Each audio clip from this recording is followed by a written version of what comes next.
Cartel. That's exactly what I would have thought. I wouldn't have thought, like, what pulled this down? Yeah, exactly. I was like, fuck, that shit. So, wrong place, the wrong time right there. Yeah, exactly. So we have to come up with a way to test and manipulate the strength of the branch, which is easy. Let's put some tape to reinforce it, and let's see if it continues to fall. Mm-hmm. It won't. Right. We have successfully manipulated the independent variable, proving the cause of the apple falling. Therefore, it is the branch strength that failed and the apple fell, not gravity causing it. So, like you're saying, if it was gravity, the whole tape and everything would still. Well, if it was gravity, down, right? You would be able to manipulate it because you would be able to absolutely prove it. That's the only way that science is 100% empirical. That's why science proves things 100%. Absolutely agree with that. It has very strict steps, and if you don't adhere to those steps, and if you can't take whatever you're doing through the scientific method, it is not science. And if you can't put it through the scientific method, it's not a theory. When people say theory, they're using it wrong. Like, hey, I have a theory about this and that. It's the colloquial way of saying it. But in science, science means very different things, or very specific things, I should say. And a theory comes at the end of testing your hypothesis. So if we proved that it was the stem strength, therefore we've proved that. So now we have been able to successfully take it through, and we can say we scientifically proved that it was stem strength and not gravity. Yes. We have absolutely been able to manipulate the independent variable. That is the missing key to most anything. There's a lot of pseudoscience out there that say they are science. But they are not. Anyways, that's the long explanation for gravity being real. Yeah, that's freaking that's crazy. There's some people that are I've known I've known of that for a little while, and one of my one of my friends, he's actually he's an atheist. Oh, okay. Like, he don't believe in God, he don't believe in the devil, nothing, whatever the hell, right? Mm-hmm. And he was telling me one day, and he's all like, why do you believe in freaking something you can't see, have faith, and so you know what's there, and there's nothing you can't see, or whatever the hell, right? And I told him the same thing, because he's actually an avid freaking studier of gravity and space and stuff like that. And after I saw one of those podcasts, I mean, I was in the middle of a little argument, so shit pops up sometimes, and I was like, well, don't you believe in gravity? That's a force that you can. No one knows what it is. No one knows what it is. No one knows who made it. No one knows anything fucking about it either. God bless. You know what I'm saying? So you stick to your gravity, and I'll stick to my belief. Yeah, exactly. You know what I mean? And, you know, and there's actually a quote. I don't know if it's from Richard Feynman, but it's a famous science quote. It says, when you drink from the glass of knowledge, and I'm getting it wrong. For sure, it's worded differently, but the sentiment is going to be there. When you first drink from the glass of knowledge, it's inevitable you become an atheist. When you finish the bottle, God is waiting for you at the bottom of the bottle, or at the bottom of the cup, or something like that. And that's true, right? Because the more you study science, it goes all the way back, and pretty soon it already does. In my eyes, it proves God. There's a lot of different things already that prove God. Matter of fact, the best one would be is that we have gas pressure. We live in gas pressure, right? Yeah. So let's just think about this, okay? Okay. How does gas behave? We know that it's unbonded, and it expands in all directions. In order to have gas pressure, you have to have what? Something holding it in. Yeah, a container. Exactly. So it's the same thing. Can you go to Pep Boys and ask them for tire pressure without the tire? You can't have it without a container. That's the antecedent for having gas pressure. Okay? So think about this. We live in gas pressure. Therefore, we live in a container.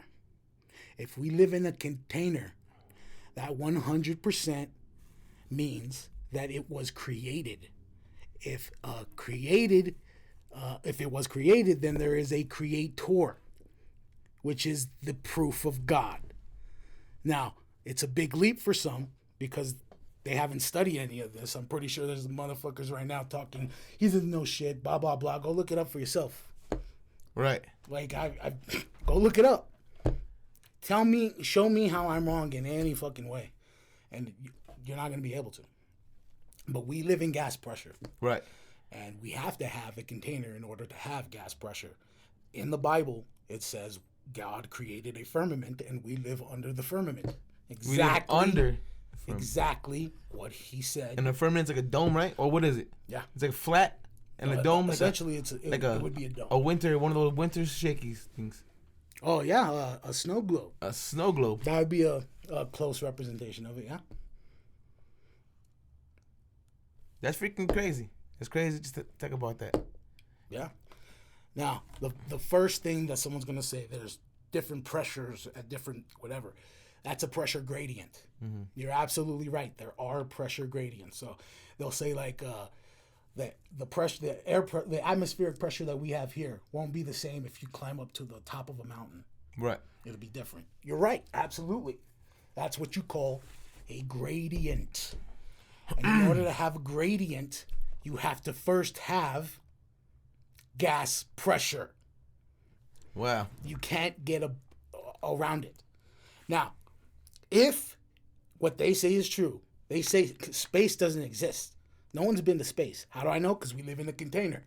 But if they say if it was true what they said, space is a vacuum. What happens when you put gas right next to a vacuum? Sucks it up. And in this case, space, it's not, it doesn't suck. Like on the movies, when a friggin' airplane gets a hole in it. Yeah, it's losing pressure. It's using cabin pressure.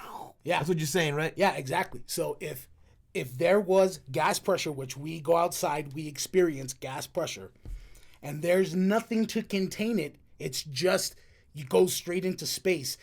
That is an available volume that gas would fill. But it doesn't. Because what is stopping it? The cover. The container. The container, I meant. The container. There's no way around it. If what they said, which is basically empty space, then the gas pressure from here would fill the available space. That's just how it goes. It'd suck it right up. But that doesn't happen because we live in a container. We've never been to space because space is fake. One of my other friends of a while back, he told me this theory about basically a dome over the world also, but he kind of made it towards like the Bible on the floods, like the Noah floods or whatever, that the outside of the dome, this is what my friend said, the outside of the dome, they had some kind of a battle out there, and something hit the freaking dome, and it cracked it. When it cracked it, fucking water came in and flooded everything. And there's something to that, because in the Bible, this is Genesis, he said that he made the earth and the firmament between two waters. Mm-hmm. So there's waters below us, where either what we experience or maybe even below deeper. That. And then there's the waters above us. Why do you think the sky is blue?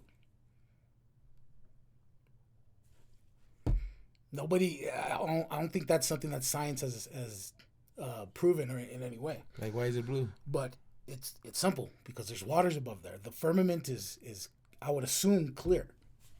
Has to be super clear. Because it even says that the stars, because they'll say, well, what about the planets? You see a planet there and blah, blah, blah. Right. It doesn't make any fucking sense. I see a dog over there with fucking cancer. Therefore, all dogs have cancer. It doesn't make sense. Right. You know what I mean? So they say, how come that's something out there and we're not? That doesn't make any sense. It doesn't prove anything. What about the stars and stuff though? Like if we walk In the outside Bible- right now, we're gonna see the. Yeah, in the Bible it says that it's within the firmament.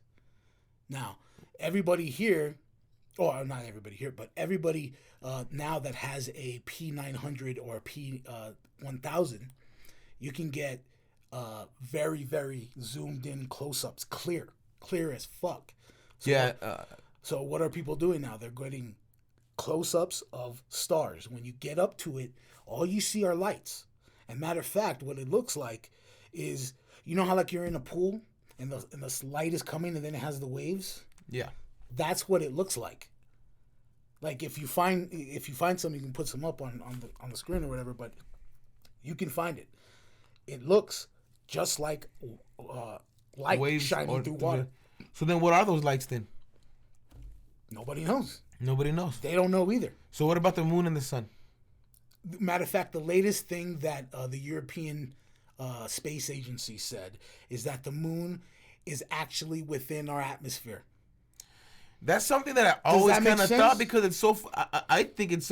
I know it's not a million billion. I don't know how many miles away. Yeah, the official thing, like if you look it up now, it's like 230,000 miles away. Okay, how does our atmosphere extend all the way out there if that was true? Do you get that? The moon is supposedly 237,000 miles away or some crazy figure like that. Yeah, I know it's far as fuck. But now they're saying that the moon is in our atmosphere. Go fucking figure. Their lies on top of lies are tumbling and tumbling. So then what about the sun? Well, the sun too. The sun could possibly either be, well, we don't know. I don't know how far it is. I can't make any claims. All I know is that nobody knows how far it is. Doesn't matter if they use math to triangulate and figure it out. There's no way to verify that. It's all guess.